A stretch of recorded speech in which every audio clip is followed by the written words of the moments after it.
All right. Well, I will do a quick intro here while people are kind of funneling in. Just want to say welcome to our last masterclass with Jason Juhl.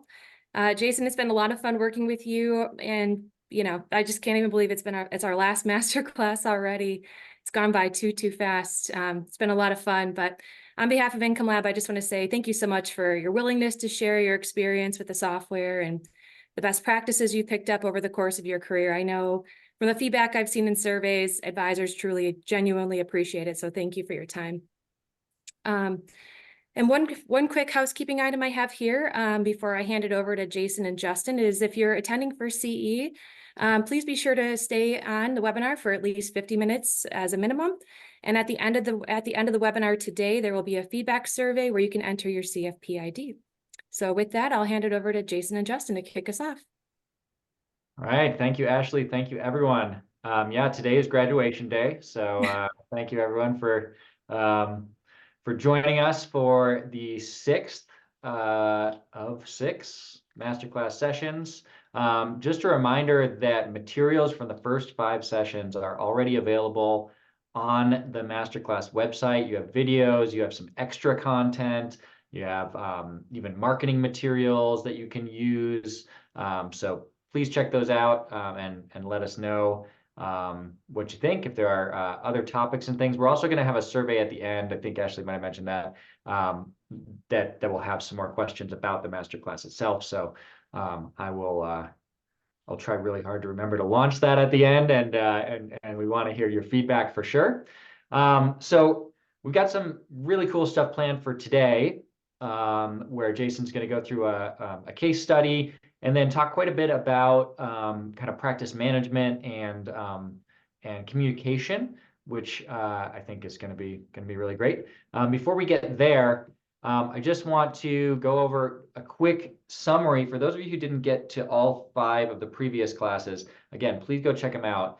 But I want to just do a quick wrap up, which is, back in whenever that was, April or something, we started by talking about how retirement planning is all around this question of helping people live the best life they can, and helping them live a fulfilling life. Often that means experiences with friends, family, loved ones. Maybe it's passion projects, things like that. And we talked about how probability of success really doesn't lead us toward that. And so we tried to shift the conversation over to this concept of what can I spend and the most likely spending amounts, and how retirement planning is really about taking someone's hand and being with them and helping them always live within their means, but not live way under their means if they don't want to, helping them really live their wealth, as Jason likes to say.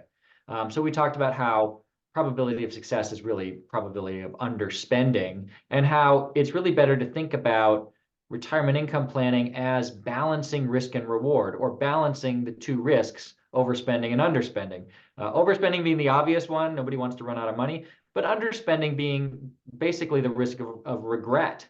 And we talked a lot about that. Jason has a lot of personal stories about clients who either found themselves in that position or found themselves in a position where they said, geez, I'm really glad I don't regret, and I had those experiences because, the lifespan or health span I was given was different than I expected.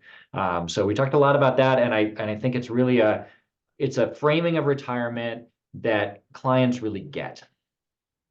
We also talked about how to kind of what the process is for building plans in the Income Lab software. So we talked about starting with resources, which is really starting with the question of what can I spend, adding in crucial expenses, maybe final legacy goals, doing scenario planning, and reaching this core plan from which we do everything else. We then spent 2 sessions on doing tax smart distribution planning, which got a ton of content or of comments, and actually somebody I saw asked when's season 2. I can definitely imagine us doing a tax smart distribution planning masterclass. Do we have some other ideas bouncing around as well? But I know that's one where there's been a lot of demand. We talked about how to explain the process to clients, starting with how much can I spend, exploring options, choosing a plan together, and then going into the monitoring and adjustment phase.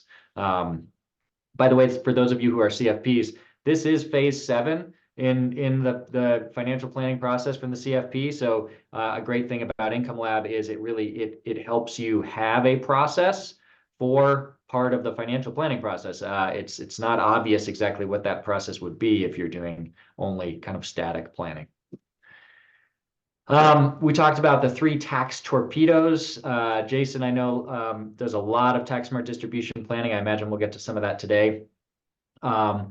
Helping people deal with required minimum distributions, the widow's penalty, and taxes to beneficiaries. So a lot of value to be found in doing planning to help people manage this, to lower their tax bill.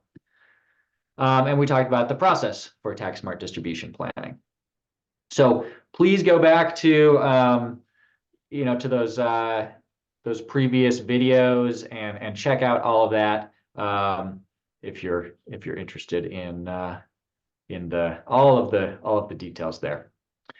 So Jason, getting to today's content, I know you have some great stuff set up for us here. We were going to start with kind of an example client profile and case study, I suspect based on the set of clients that you tend to work with.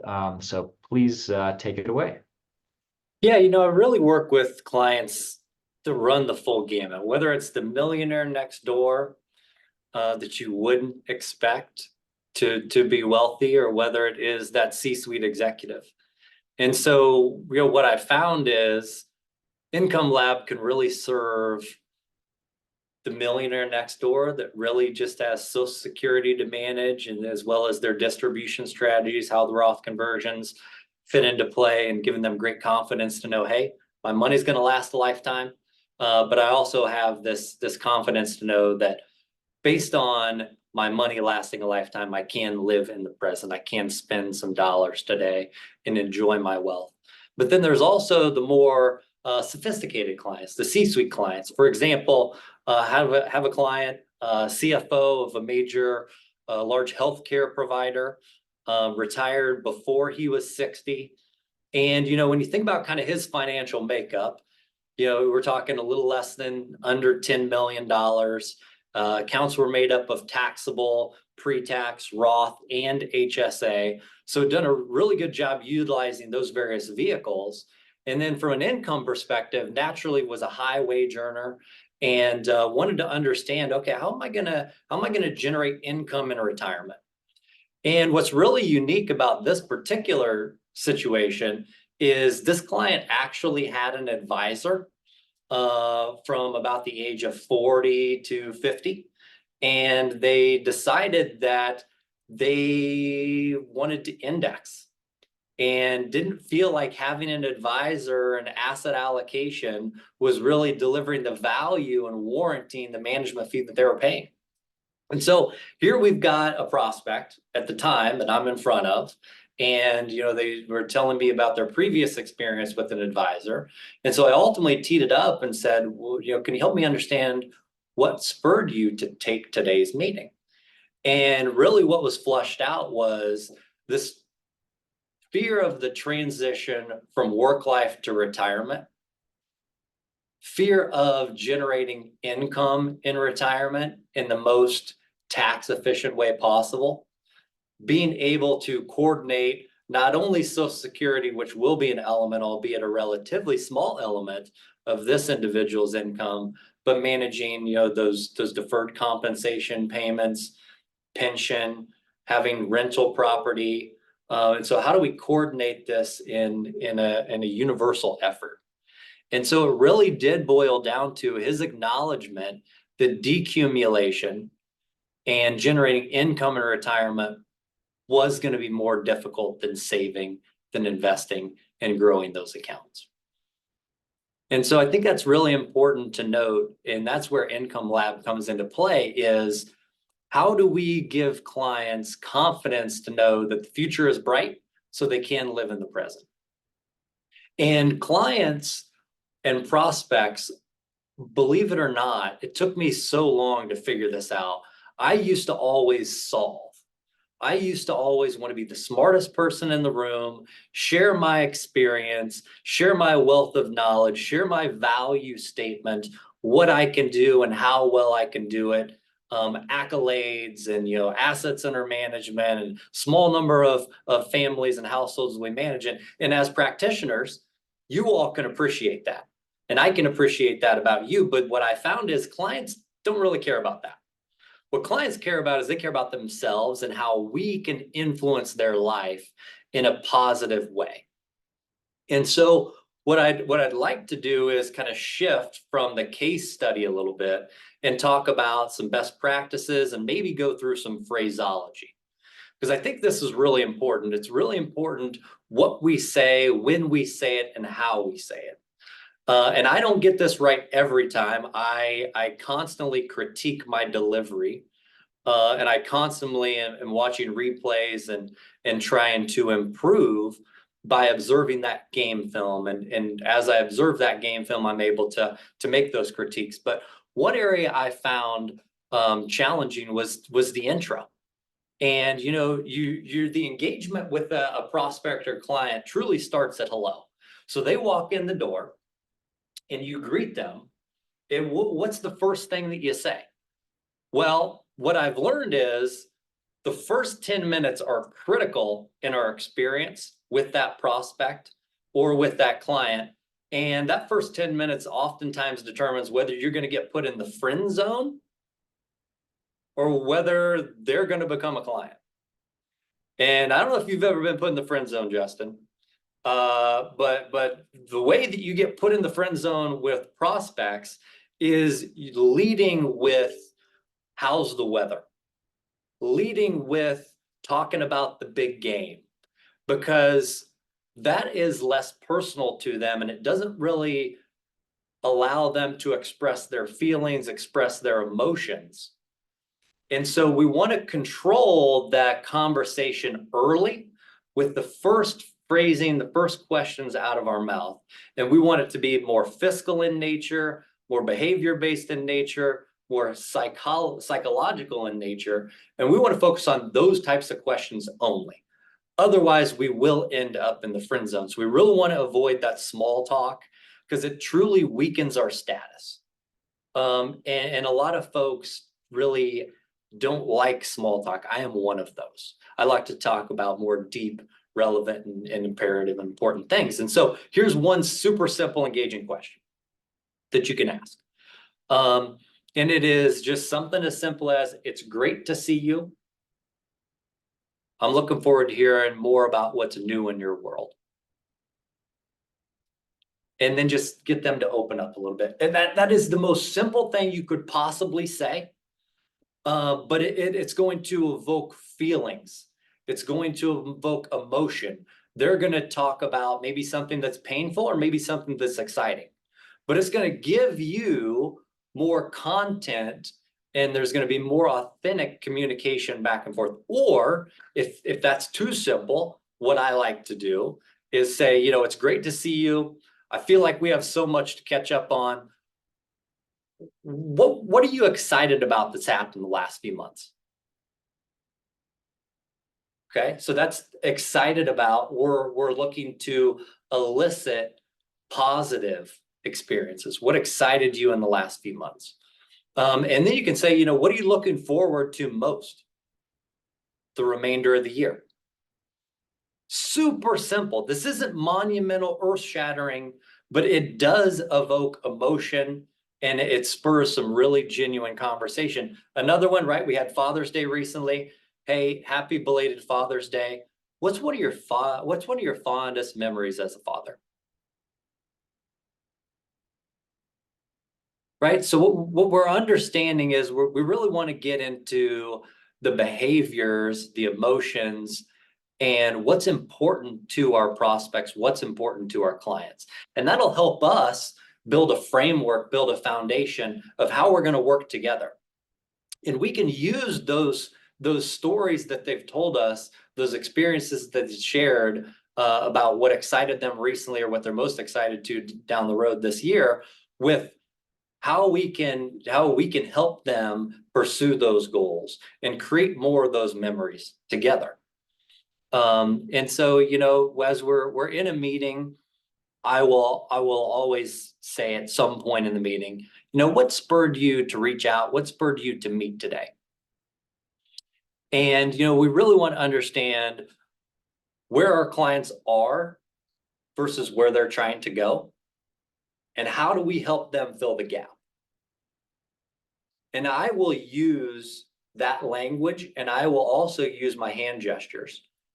Because one thing we've talked about in the previous sessions, in the previous classes, is our job is to understand what the client's needs are, goals are, wishes are, what their pursuits are, and how do we need to understand what this gap is.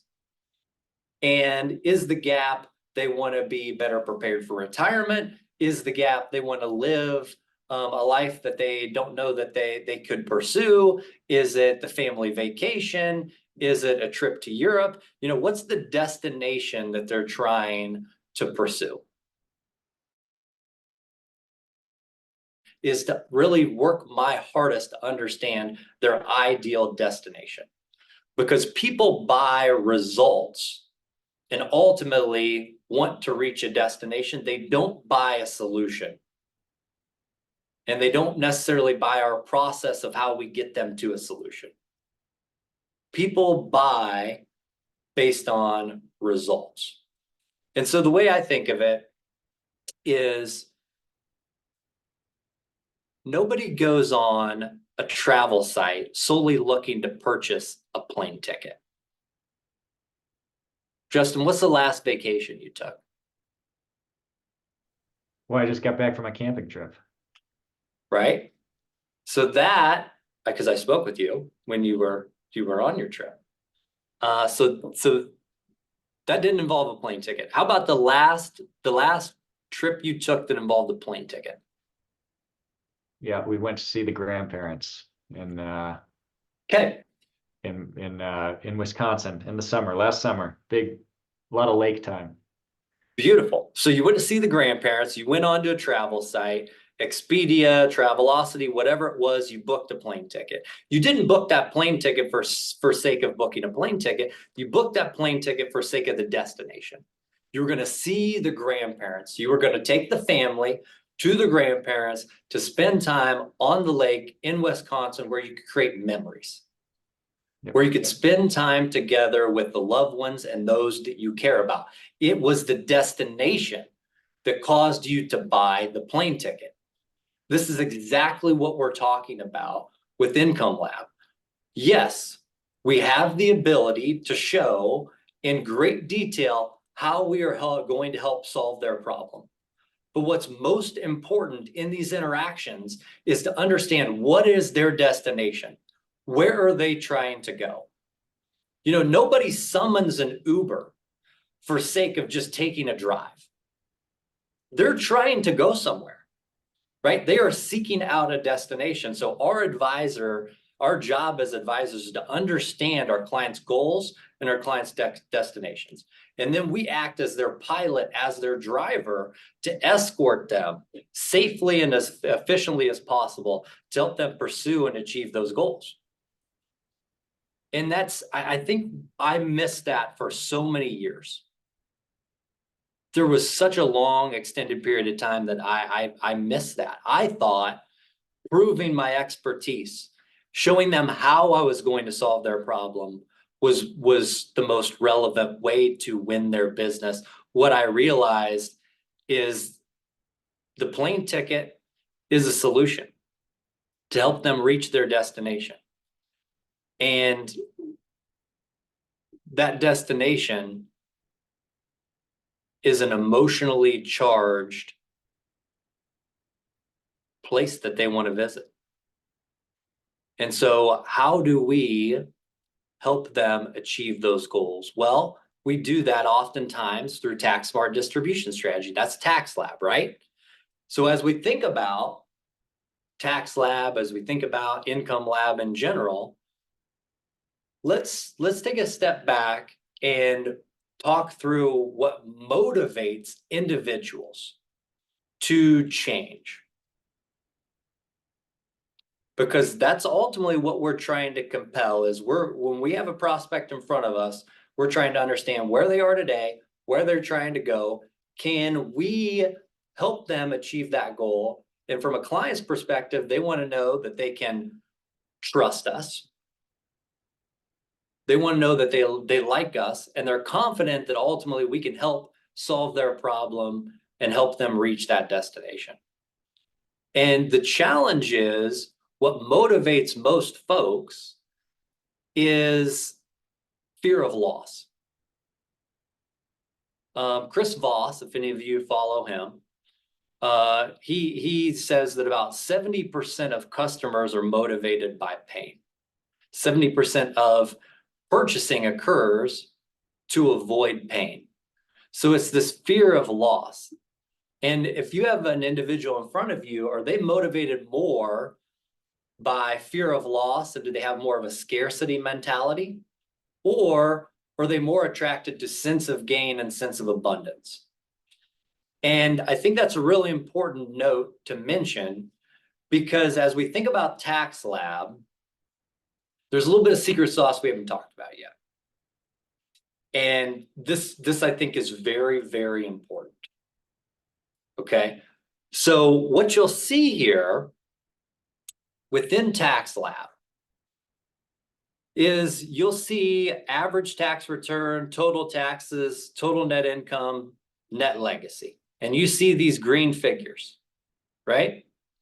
So these green figures are valuable, but these green figures are going to be for those folks who are more focused on abundance and not the scarcity mentality. So what do I mean by that? Well, as we think about column number 2, total taxes, strategy 2 shows that if we erode our taxable accounts first, then we defer to tax deferred and last tax free, that strategy is going to result in about $1.6 million worth of cumulative taxes, approximately. Whereas if they would take a Roth conversion approach with more tax smart distribution planning, they actually would pay about $676,000 in taxes, which would be a savings of $986,000. What I can tell you is that is a gigantic number. It moves the needle for many people.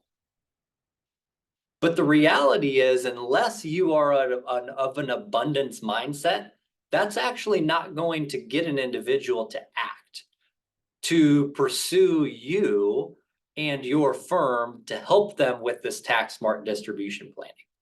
So what you can do as an alternative is you actually rotate strategy 1 and strategy 2.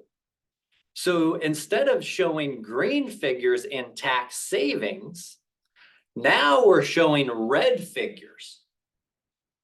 And this is where we're able to position and say, okay, based on your current strategy, it appears that you're going to pay about $1.6 million in cumulative taxes. Tell me a little bit about how that tax strategy came to be. And more than likely, they're not going to know.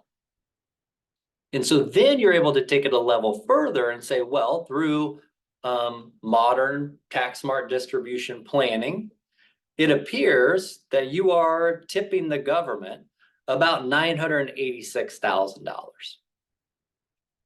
Is that by design? Or how do you feel about that? And then to take it a layer further and say, you know, I know we've talked a little bit about your family at the initial part of the meeting. In the early part of the meeting, I will talk about some of their most deep-rooted financial experiences. And I'll have them share one of their most deep-rooted financial experiences with me. And with that experience that they've shared, oftentimes they will share how their parents or their grandparents went through the Great Depression, how maybe they had what they needed as a child, but they didn't have what they wanted. Maybe they weren't aware of their socioeconomic class as a child until they went to a friend's house and the friends were eating differently than they were. Maybe the house looked differently than theirs looked. Maybe the cars looked differently than theirs looked. I literally just had this conversation yesterday with a client, and it was, I had everything I needed. I didn't realize that we were poor until I was like 10. Until I realized that we were rewashing my clothes. I had 3 outfits that were on a rotation. And so when they've shared those deep-rooted experiences with you about their family, about their upbringing, what I will mention is, gosh, okay, so through tax smart distribution planning, it looks like, gosh, we're tipping the government about $986,000. Let's just think about that for a minute. How would $986,000 less in taxes, more money in your parents' pocket, how would that have reshaped their life? How would your childhood have been different? What would your parents have done with that money? So we're really getting into the emotional, the behavior, the psychology of that upbringing. And it allows our clients to truly open up about what that dollar amount would mean to their own parents. And then from there to shift even further and ask how they would reallocate these dollars. How would $986,000 reshape their lives? Tell me about that. What would you do with that money?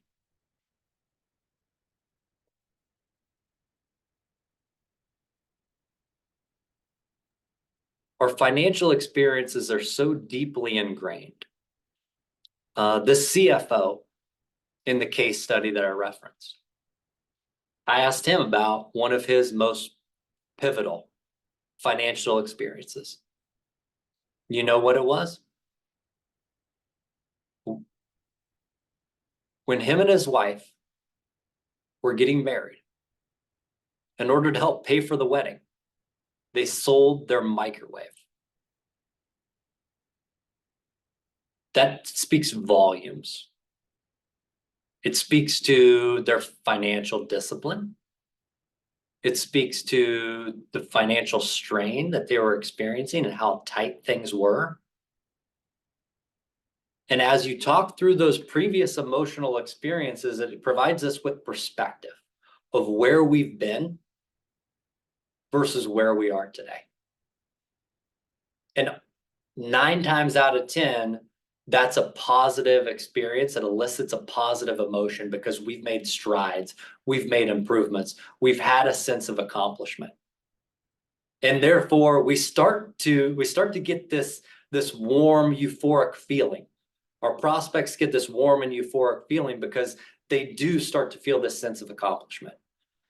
And so now that they can see where they started and where they're at, how far they've come, now it allows them to open up even more and talk about the future and their dreams.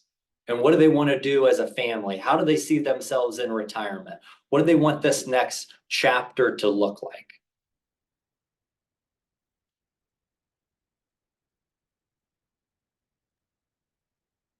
That's great, Jason. And just for those of you who didn't see it, Jason's approach here in Tax Lab. So the way I heard it was, you're gonna have some people who are more in an abundance mindset, where presenting something as like, look what's possible is really going to, be psychologically effective for them. And that's the default way you'll see it in Tax Lab is it'll start with, the more efficient one on strategy 1, and then taxable, tax deferred, tax free on strategy 2. You'll see these are the same numbers, they're just in green, right? So lower taxes is seen as a positive, and so on.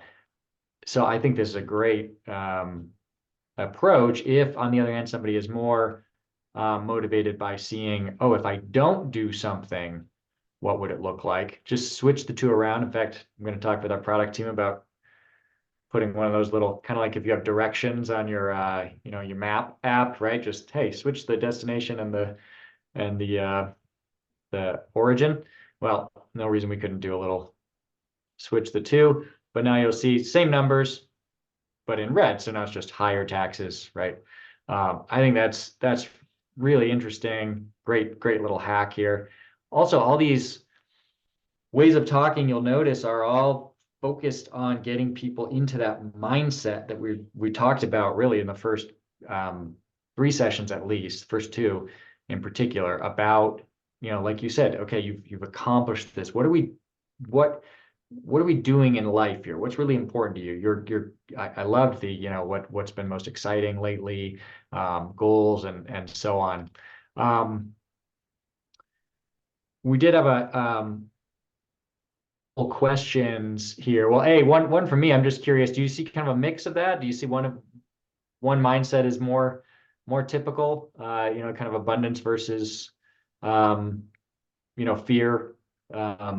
And do you try to, if you have somebody who's more fear oriented, is there a process to kind of get them to, be less anxious? There is, when you think about purchasing financial services, I don't know the data, Justin, but how often do you think a consumer purchases financial services? My understanding is the research says if you take life insurance out of it, the average person will purchase financial services twice.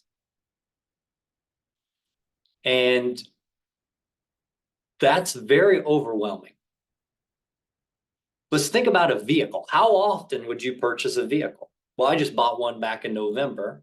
It wasn't a great experience. I didn't enjoy it, but it is something I've done before and I will do more. And so there's a little bit of a familiarity there. Whereas with an advisor, if you're only purchasing financial services 1 or 2 times in your entire life, there's a lot that rides on this decision. And there's a lot of anxiety. There's a lot of emotion. There's what's called a financial advisor anxiety. And that is the fact that most prospects, most clients are very anxious as they enter a room. They're not sure what we're going to tell them, for one. Number one, are we going to tell them that they're off track, that they haven't saved enough? What's the messaging? What's our delivery? How's that going to make them feel? But then number two, are we going to use this jargon that is maybe above their head and we're going to talk in a foreign language because we want to be the smartest person in the room? And so I actually tell them at the beginning of the meeting, I say, my job is to try to make this as understandable as possible. And if I talk in jargon, please kick me under the table. I'm going to do my best to absolutely not do that. But if I do, please let me know. And so when I close after mentioning, the process or talking about tax smart distribution, I will ask them, did I explain that in an understandable way? Was that helpful? How much jargon did I use? And I'll make it light and keep it airy and fresh. And they seem to really like that. And it brings the guard down, right? You want to exude a level of professionalism. I have a tendency to bring in some humor into that as well, just to lighten the room a bit, because that angst is real. And this is their life we're talking about. This is their financial livelihood. And it's a big decision. And so that's why that likability is really important, but the likability in a professional way. It's not rapport building with the weather. It's not rapport building with the game. It's likability that you're relatable. It's that trust that they can open up to you and they can share some of their previous life experiences.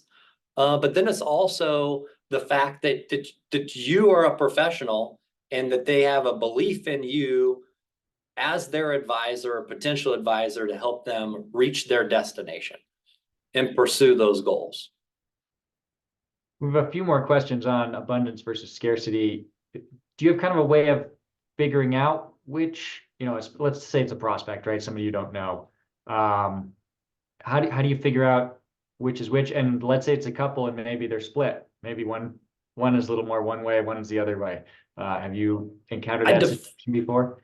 I default to scarcity. I default to scarcity. All right, there you go. Let's see. I'm going to see if I can knock out a few more of these. So we have some questions on taxes. We'll put those toward the end because they're a little bit more about how to use the software exactly. A few more questions for you, Jason. You mentioned something about and even using your hands about establishing the gap. Can you talk more about what you mean by that? And then, what is the process for? Is there a, bridging the gap? Is it this we're looking at, right? Okay, what can I spend? How do I do it? Is it Life Hub or Tax Lab? What do you mean by that? Yeah. So the gap is incredibly important. Bridging the gap is very important. And so basically what I want to demonstrate early on is that here's where the client is today. Here's where they're trying to go. Those are not equal. There's a gap to fill. There's automatically a void just based on my hand gesture that ultimately the client or the prospect is acknowledging. What's really important though is to understand where they're trying to go. And if that is retirement, if that is a certain lifestyle in retirement, a lake home, spending capacity, right? How are they going to leverage these resources and dollars to their benefit in retirement? Ultimately, that's where they're trying to go.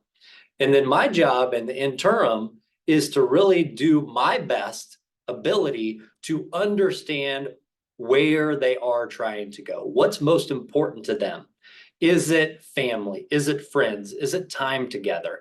Is it just sake of having enough comfort with your finances to be able to not have to worry about money?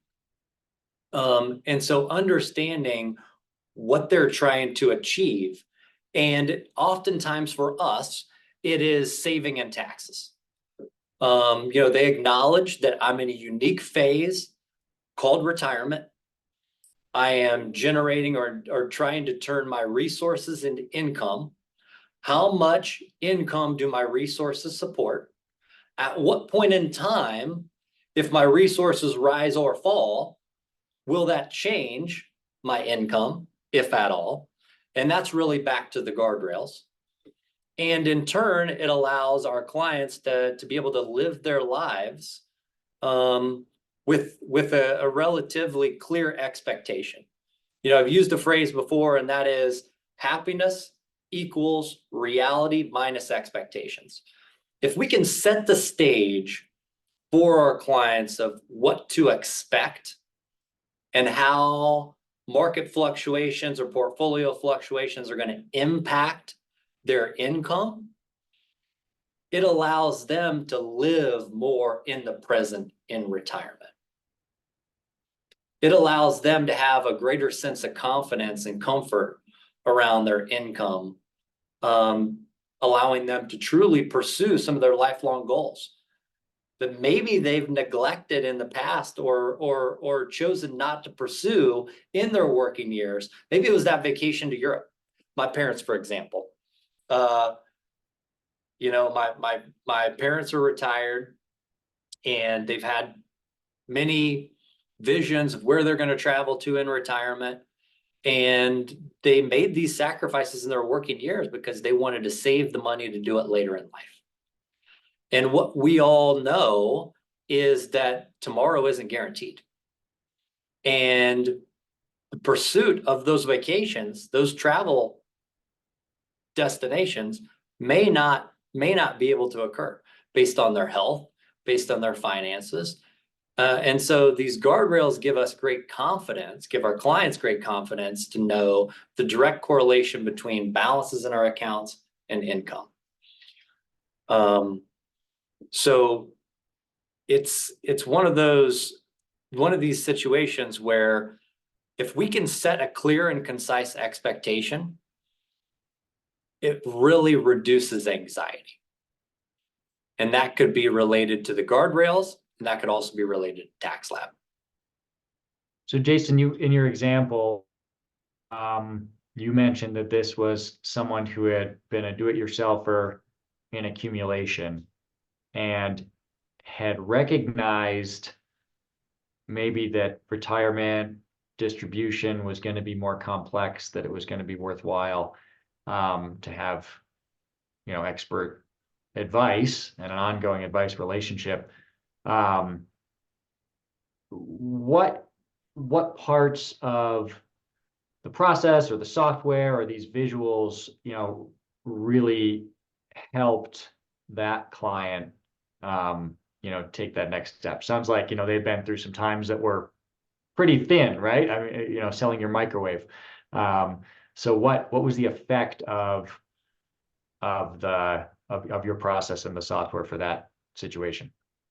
So being a CFO, Hmm. which you might think would be a difficult prospect to win, because certainly has great knowledge, certainly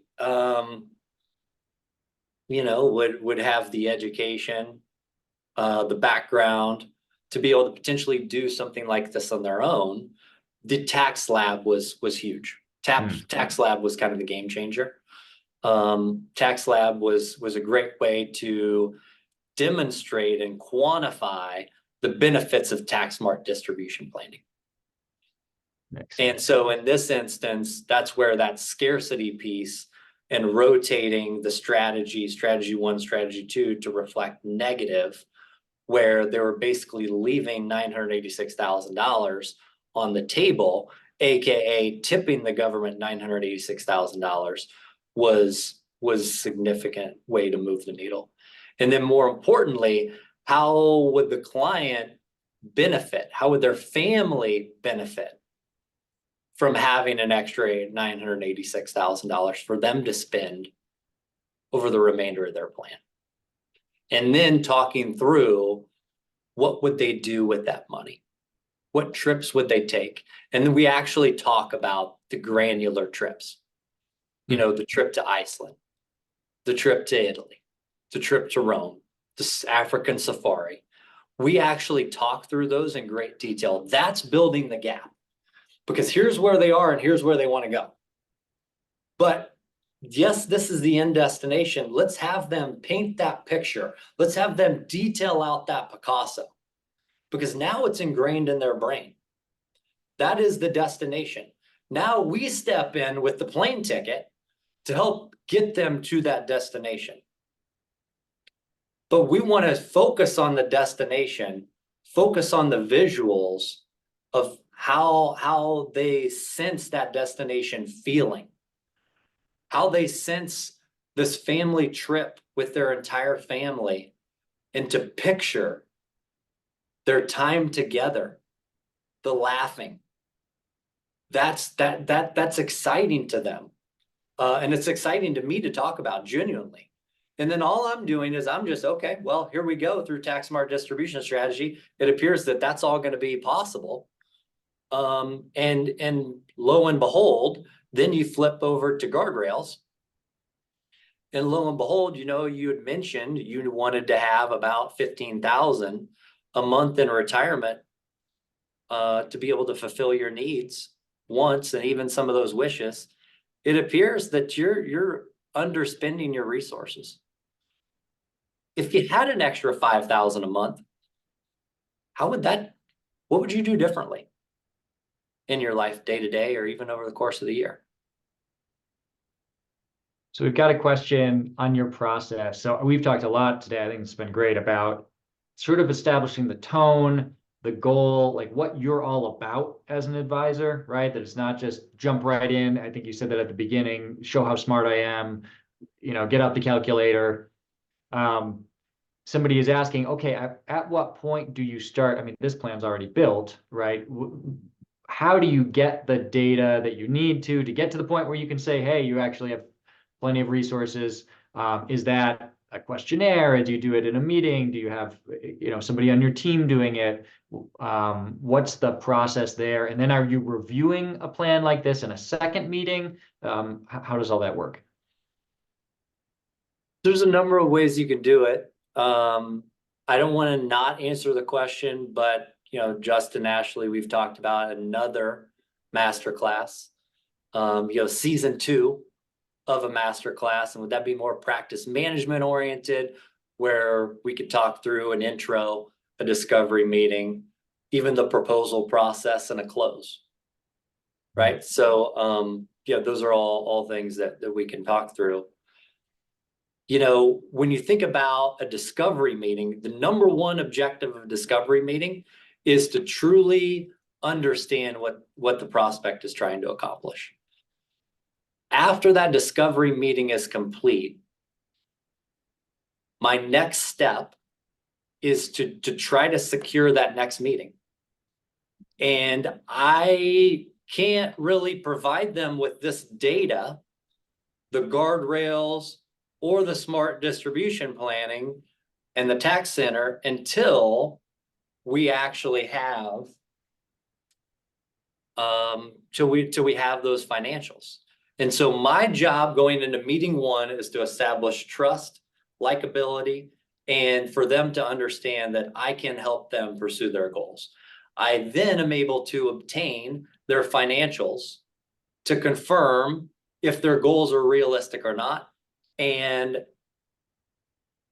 how we can facilitate, how we can assist. How much might we be able to save them in taxes? How much are they tipping the government? What is their spending capacity? You know, that's usually, that's a meeting down the road or 2 meetings down the road.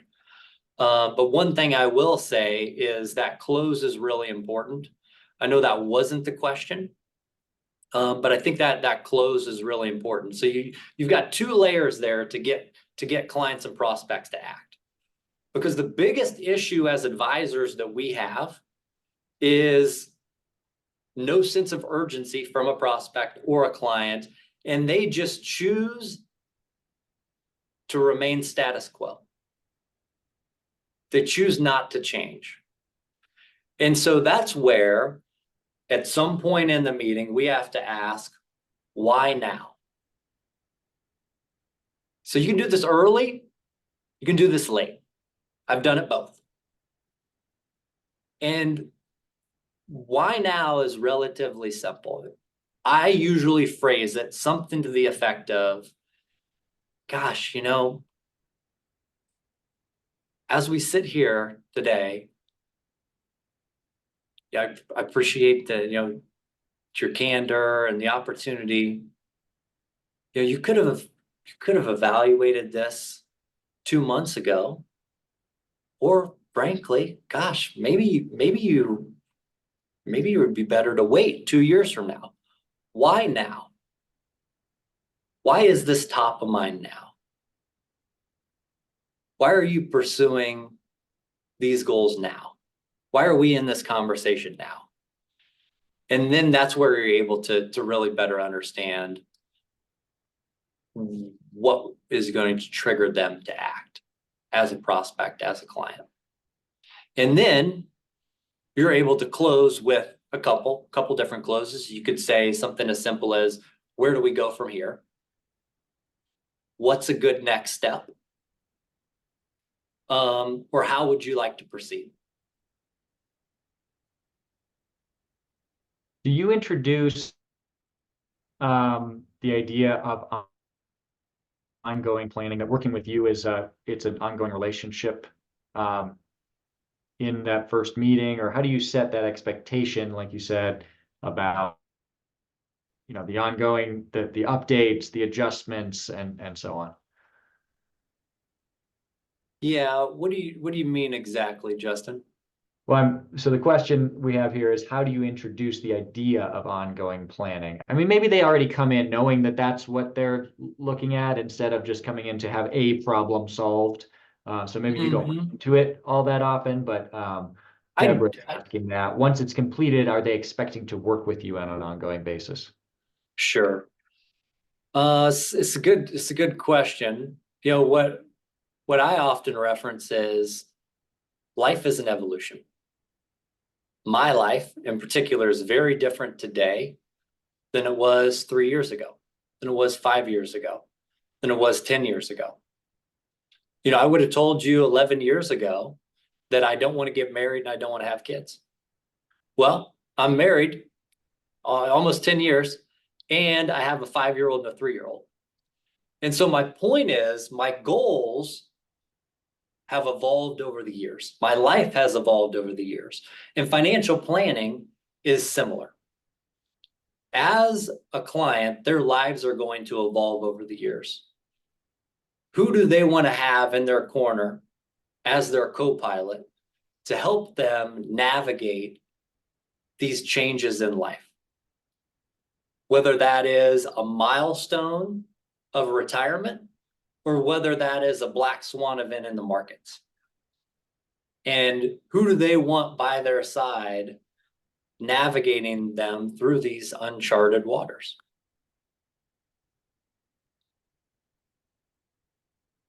So it's the ongoing piece is implied. I guess I don't know exactly where it's stated. I always follow up a question with a question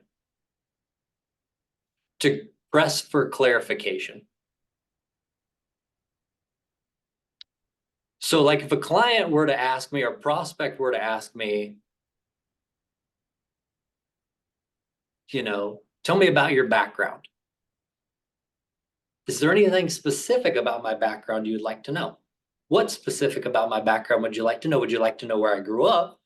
Or would you like to know how I help clients roll over their 401k? Right, there's a wide range there. So I think pressing for clarification is really important, and asking a question to follow up on their question to press for specifics is really, really valuable, really, really relevant. A few other questions in this same vein. Let's say you present a plan, you know, like this with, you know, you've gathered the information, you've entered, you or your team have entered it. You've worked through that process that I reviewed at the beginning here. And people were asking if those slides will be available. They will. We'll be putting them on the course website. Do you ever, is it generally assumed that you're managing all of their assets at that point? Mark says they sometimes have clients who, you know, want to self-manage some of their assets still. How would you approach a situation like that? Yeah, we have clients that kind of have a play account. Mm-hmm. Usually it's not a large account. We do have clients, usually when we onboard, they may choose to have multiple advisors. Initially, I'm always cautious of that. And I'm usually pretty direct with the idea that long term, you know, we'd like to earn your business to be able to steward your full financial picture. You know, I think with the diversification of advisors scenario, there's a difference between diversification of assets and diversification of advisors. The challenge is in this day and age with indexing and benchmarking, there's oftentimes less diversification than you might think when you work with multiple advisors. And oftentimes it ends up just causing disruption because advisor A doesn't know what advisor B is doing. And therefore it ends up actually becoming more problematic. And so traditionally from a retirement perspective, that's where we do see mass consolidation. In your working years, usually a lot of clients will have multiple advisors, but upon retirement, that's where you'll see significant consolidation. And that's why actually we like to start to work with clients about 5 years pre-retirement so they can dip their toe in the water. They can get a feel for our relationship, our offering, and ultimately then be confident and comfortable to fully consolidate upon, if not before retirement. Yeah, it strikes me it would be really pretty difficult to give someone an accurate picture, even just like this, of how, you know, what the guardrails are without at least knowing about all their resources. And then managing, back to the question of kind of the ongoing management, adjusting your withdrawals if need be, things like that. It's going to be a lot more complex with another advisor in the picture for sure. Definitely. So we have a bunch of more kind of specific questions on some tax things. So we have a question about donor advised funds. We have a question about QLACs. We'll just do some videos on those questions because they are very specific. They're great questions, but a little bit, you know, they'd take us a little bit of time to show you here. So we'll just do videos on those, how to do those things. also a couple questions on what's happening in tax lab with the Roth conversion. So we'll just hit some of the questions in a video for everyone. And we'll send out an email when that's available. And somebody was also asking about, I know you use Holistic Plan as well, Jason. We also had a webinar with Holistic Plan last week. So somebody was asking about, how you work with Tax Lab and Holistic Plan together. I believe we've hit on that one before, but we have a few minutes if you want to mention that. Yeah, absolutely. So, the way that we utilize Income Lab, Tax Lab, is it's going to be more strategic in nature. It's the long-term tax planning. There's going to be changes in the tax code. We're using the information that we have to the best of our ability. And that's kind of the longer term format. But then Holistic Plan is more of the tactical approach where we get granular year by year. And so it's basically utilizing both software kind of in tandem to understand futuristically, long term, what's going to be the best decision, and then short term, how do we actually execute some of those details? What marginal bracket are we targeting? What's going to be the Medicare premium impact to your IRMA brackets, right? How do your cap gains fit into the equation? Those types of things. Makes sense. Yeah, and I would definitely suggest checking out, I believe our recording is available of that webinar with Holistic Plan last week. So much more on that with some examples, with clicking and the different software and how to do that together. We have had a few people asking about new features in Tax Lab. Yes, there is IRMA bracket management coming, and a few other things as well. So with that, yeah, I mean, just to summarize it, this has been a really great kind of high-level review about thinking about clients, about getting them in the right mindset, helping them understand, what you're after or what you're about, which is again that helping people live, the life that they're eligible for, that they can afford. And focusing on that question of, what can I spend? What would change that? What would the changes look like? How do I spend? How do I take money from different accounts to be tax efficient? Should I do Roth conversions and so on? And I think the example is a really good one because this is somebody who is sophisticated financially, even was a, self-directed do-it-yourselfer, at least for some time in pre-retirement, but recognize that actually retirement it's a different ballgame and it needs different tools. Obviously I'm biased as someone who is deeply in the retirement income planning world, but I really think this is an area where there's so much value to be added to a client's life. And it's a place where specializing in this, as this example shows, it actually is just a great way to earn business and a great way to have a positive impact on the world. So love the examples. Thank you so much, Jason. And thank you everyone for joining us. Hopefully you've all been able to learn some things in these sessions. We will be doing more masterclass type events in the future. And I'm going to start the poll here so that people can answer those questions with the last couple minutes of our time here. So as you're doing that, I'll just echo Ashley's comments at the beginning. Jason, thank you so much for your time, thoughtfulness, expertise, and willingness to share with the community of advisors here, and really appreciate it. Thank you very much. Hey, it's been a pleasure. Appreciate the invite and the involvement, and hopefully some great takeaways that you can put to practice, some sound bites, some phraseology, and it really is about not jumping to solve the problem. You just want to identify that there is a problem from a prospecting perspective, hone in on how relieving them of that problem would benefit their lives, And then ultimately, how do we help them do that? Which is a very small piece.